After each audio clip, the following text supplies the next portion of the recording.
Olá amigos, Edmar de Moraes, fazendo aqui mais a sua transmissãozinha, né? Mais o seu vídeo. E estou me apresentando desta maneira rebelde, né? Com o meu cabelo solto, rebelde, né? Devido à indignação que eu, como ambientalista, atuante na área, tenho me sentido hoje. Estou me sentindo em estado de rebeldia contra o nosso governo, contra as instituições brasileiras.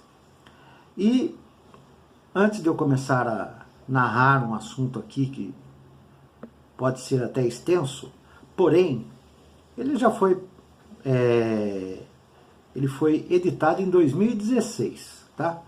Mas nós estamos vivendo o contexto que esse assunto trata.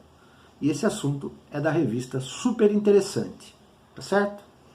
Então, eu vou ler para os senhores a matéria. Os gringos querem a Amazônia. Ou melhor, os gringos querem a Amazônia? Uma pergunta.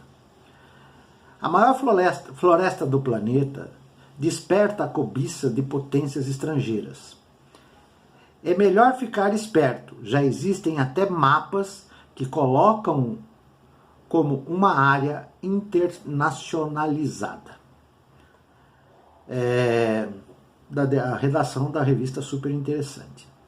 Reportagem de Gisele Vanessa. Você certamente já recebeu um e-mail com o seguinte alerta, de dar calafrios. Boa parte da Amazônia não pertence mais ao Brasil e hoje é uma área internacionalizada. Boatos de uma conspiração americana para ocupar um dos maiores tesouros ecológicos mundiais são antigos, mas com certeza nenhum deles fez tanto estardalhaço como estes e-mails que divulgam mapas do Brasil, supostamente adotados em instituições de ensinos americanos.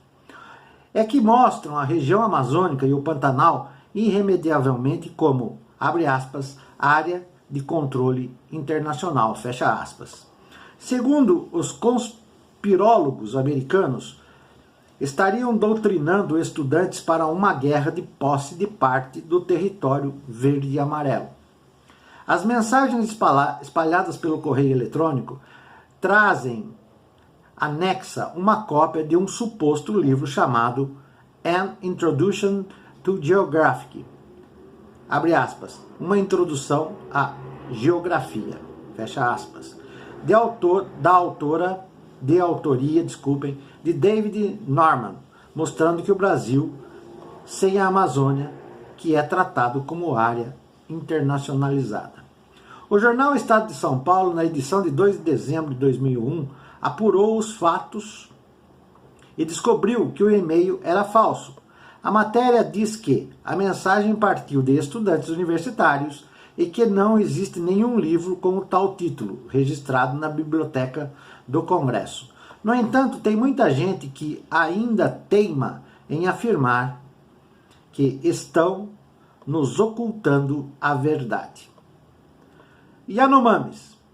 O burburinho da Amazônia anexada ganhou notoriedade através de um site ultranacionalista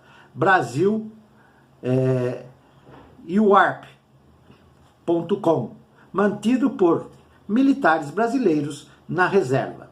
A página expõe uma carta geográfica similar ao tal mapa americano usado em aulas de colégio públicos nos Estados Unidos. O site afirma que o plano começou quando o FMI, abre aspas, forçou, fecha aspas, o então presidente Fernando Collor de Mello a demarcar um imenso território de 94 mil metros quadrados como reserva Yanomami. Este seria o primeiro passo para que, no futuro, a nação Yanomami proclamasse a independência ou entrasse em guerra com o Brasil pela liberdade, exigindo intervenção da ONU na região. Muita gente garante que existe tal República Socialista Yanomami, no exílio. Seu presidente se chamaria Charles Dunbar, um americano supostamente, abre aspas, naturalizado, fecha aspas, Yanomami, e o vice seria um alemão de índio, mesmo só havia um, entre eles o nome Akatoa. A aglomeração de ONGs na região também ajuda a alimentar as teorias conspiratórias.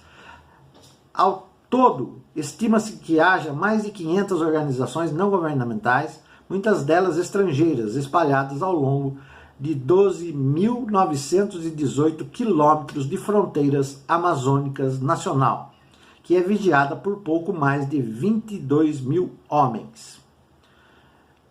Operação Big Brother. O reforço no sistema de segurança da floresta brasileira também supõe tentativas de prevenir possíveis articulações pela posse da região. Acompanhamento 24 horas via terra e ar dos 5,2 milhões de quilômetros quadrados da Amazônia. Por 6 satélites, 18 aviões especiais, 7 radares fixos, 6 transportáveis e 20 secundários, e outras 70 estações meteorológicas de superfície que integram o Sistema de Proteção da Amazônia, CIPAM.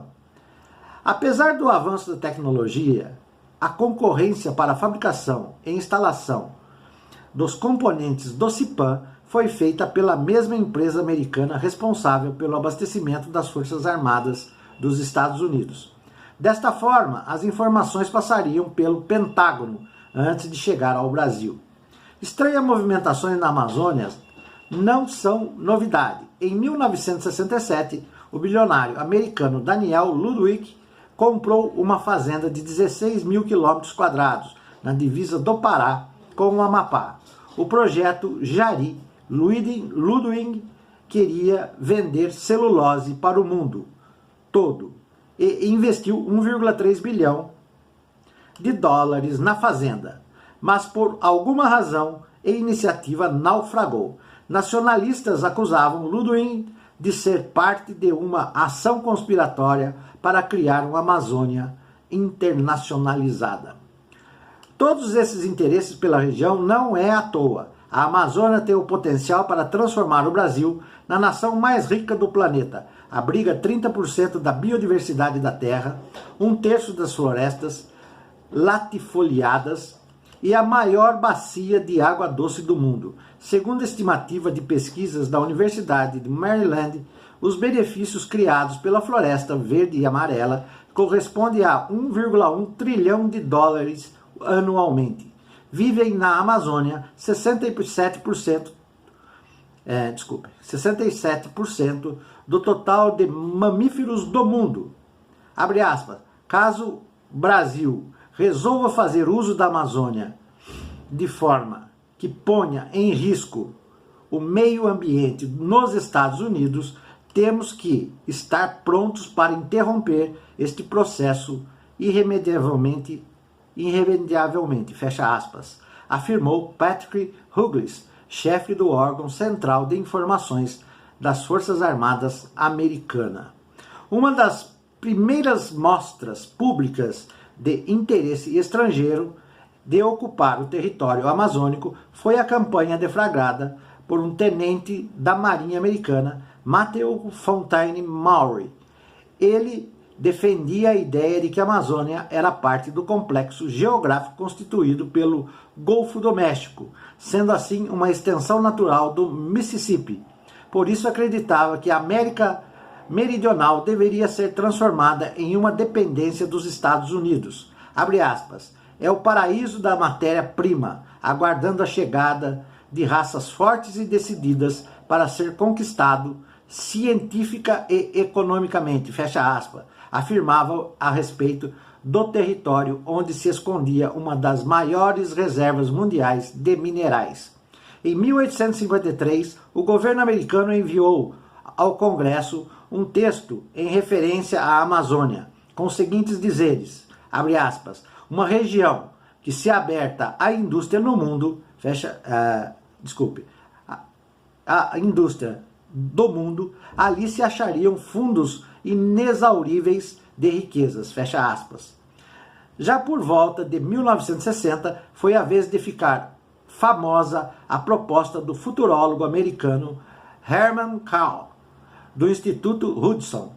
A ideia era a construção de 7 barragens para criar 5 lagos gigantescos na bacia amazônica, com o objetivo de estimular o intercâmbio econômico entre os países da América do Sul e o investimento estrangeiro em pesca, mineração, petróleo em toda a região. Em coro, em 1983, a então premier britânica Margaret Thatcher compactuou com os rumores de internacionalização de parte de território brasileiro ao declarar, abre aspas, se países subdesenvolvidos não conseguem pagar suas dívidas externas, que vendam suas riquezas, seus territórios e suas fábricas. Fecha aspas. Alguns anos depois, o negócio aqui está dando tilt aqui. Alguns anos depois, um minutinho só. Deu tilt aqui. Ei, porcaria. Alguns anos depois, está dando um negócio aqui no meu celular de leitura aqui. Alguns anos depois, o presidente francês François Mitterrand fez coro. O Brasil precisa aceitar uma soberania relativa sobre a Amazônia. Mais recentemente, em 2000, durante sua tentativa frustrada de chegar à Casa Branca, o candidato democrata Al Gore declarou aos brasileiros pensamentos que a Amazônia é deles. Não é, ela pertence a todos nós. O senador Robert Casten fez eco à afirmação de Gore, acrescentando, abre aspas, assim como o ozônio, as chuvas, o oxigênio, etc., a Amazônia deve pertencer a todos. Gore, como se sabe, foi derrotado pelo candidato republicano George W. Bush, mas não exatamente por ter tornado público esta posição que, segundo os conspirólogos,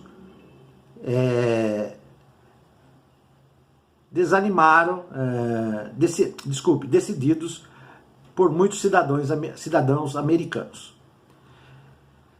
Bem, meus amigos, desde sempre o Brasil foi acharcado por invasores que vinham retirar madeira das nossas florestas. Os Estados Unidos é o maior país do mundo que utiliza madeira na construção civil. As suas casas normalmente são de madeiras. Muitos saques de madeira foram feitos no Brasil em todos os tempos. Não é de se estranhar que agora que o Brasil, o dono da maior riqueza e da maior biodiversidade do planeta, seja alvo de possíveis interferências internacionais. E com esse governo sem autonomia, sem pulso e sem responsabilidade, provavelmente renderá sucesso aos outros países do nosso planeta. Se for para o bem da Amazônia, que seja feito, pois a natureza precisa ser zelada, cuidada, afagada, não destruída. Nós estamos vivendo um momento de exceção de gestão ambiental. As leis estão mudando e a responsabilidade também. Cabe a nós gritarmos por socorro em favor da Amazônia, dos amazonenses, dos animais, da fauna, da flora, dos peixes e das suas fontes hídricas. Ou vamos deixar tudo isso passar em branco e fazermos vistas grossas ao planeta. Cada um tem a sua opinião. Na minha, Jair Bolsonaro é o precursor da perda da Amazônia e talvez a perda da sobrevivência na Terra. Quem sabe? Esta é minha revolta, por isso eu estou desta maneira. Se inscreva no meu canal, se inscreva no meu canal, deixe o seu like e até uma próxima oportunidade. Muito obrigado. Tchau, pessoal.